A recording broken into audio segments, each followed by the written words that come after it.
Coach, 4-3 win, dramatic fashion. Does it get any better than that? No. I told him I was so proud of him after the IU. We played great in defeat, and that speech was kind of in the pocket. It was in the back pocket. I was just hoping I wouldn't have to go for that speech. But, no, we did a great job. A great team effort. It's tough against good teams, being down like we were in doubles and coming back, but just a great job by the girls. It's kind of out of state, out of mind. It's like they can't see each other. That's good and bad. It's just, look, if you're in that situation, the match is close. You just got to focus and get the job done. And, Harley and Lauren were fortunate enough to. Not to mention Natalia Abdallah's in a third set tiebreaker where her opponent from Miami got her. So, look, this is a great win. Miami is a great program. They have a great past history. They have a great present history. And to beat a team like Miami, it's outstanding for this team right now.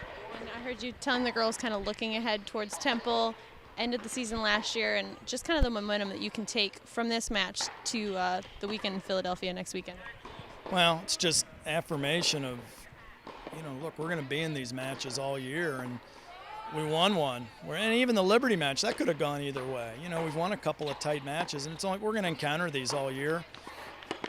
We're not going to win them all. That's the reality of it. But these girls need to have the belief that, you can pull these out. And today should go a long way. And Temple, we're going on the road for the first time. We got to acquit ourselves well for that. It's a conference match. AAC matches are what you play for. And, we're going to need an A-plus effort to beat a good Temple team next week. All right, thanks, Coach. All right, thank you. Lauren, 4-3 win, dramatic fashion over Miami. How much are you aware of what's going on the other courts and how it kind of affects what's going on in your court? Yeah, I had an idea. Obviously, I knew Allie and Antonella won, and then I kind of got worried that Kat ended up losing her match, so it was 2-all. And then I saw down there towards the end of my match that Natalia couldn't pull it through. And so then I was like, all right, it's up to Harley. And I knew that we were down 2-3, and I was like, all right, well, it's us two. And I felt the pressure, but I kind of liked it. I thought after I won my match, I thought Harley was still out there, so I was like ready to run over there, and then I saw her. And I was like, okay, what's happening? And it's like, we won. You just clinched the match. I was like, wait, what? And so it was the first time that I've ever clinched a 4-3 match. So I was very excited about it. And bouncing back from a 3-4 loss to Indiana, I thought overall everyone did a fantastic job. And you lost the first set in your match. So how does that change your mentality coming back and having to come back for those next two sets? Yeah, the girl I played, she played a fantastic first set. She kind of took it to me. She shouldn't give me a chance to do just about anything. The coach did a good job of keeping on me, and he gave me a lot of good tactics. And I thought, personally, I did a really good job not just going away.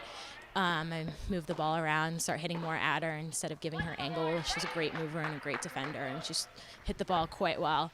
But I thought Coach and I just did a really good job of figuring out what her weakness was and just exploiting it. And just overall feelings on that final point? It was excitement. I kind of forget what exactly happened. I know she ended up missing her shot, but I was just doing my best to stay in the point and to do my best to not let her move forward and dictate, and I was just excited. Harley, 4-3 win, very dramatic fashion. Just kind of talk about, I know you're on the back courts there. How much are you aware of what's going on the front courts and kind of what that means for your match? I had no idea what was going on the front courts. There was just a lot of yelling, so I knew that matches were going to be close. I just could hear yelling, and when I split sets, I played another set, so that meant that the match wasn't over, no points were decided. So I was like, okay, we're still in this. That means everybody's competing and fighting. And then I finished my point, and literally 1 point later, Lauren finishes, and I find out we win the match, and it was up to us. So that was a really great feeling. When I was down 2-4, I'm usually thinking, all right, let's back to basics. Don't try and force anything. You just need to make every point long as possible because you know that you can run down every ball. And I just kind of battled back 1 point at a time until I finally was able to get up and finish out the tiebreaker. And a little bit of a miracle shot there on that last point to save rally, and you ended up getting the final point there. Yeah, I was holding my breath. It was my last point. It was deuce, it was deciding point, and I was like, this is it. Harley, give it all you got, and it went my way, and I couldn't have been happier. Thanks, Harley. Thank you.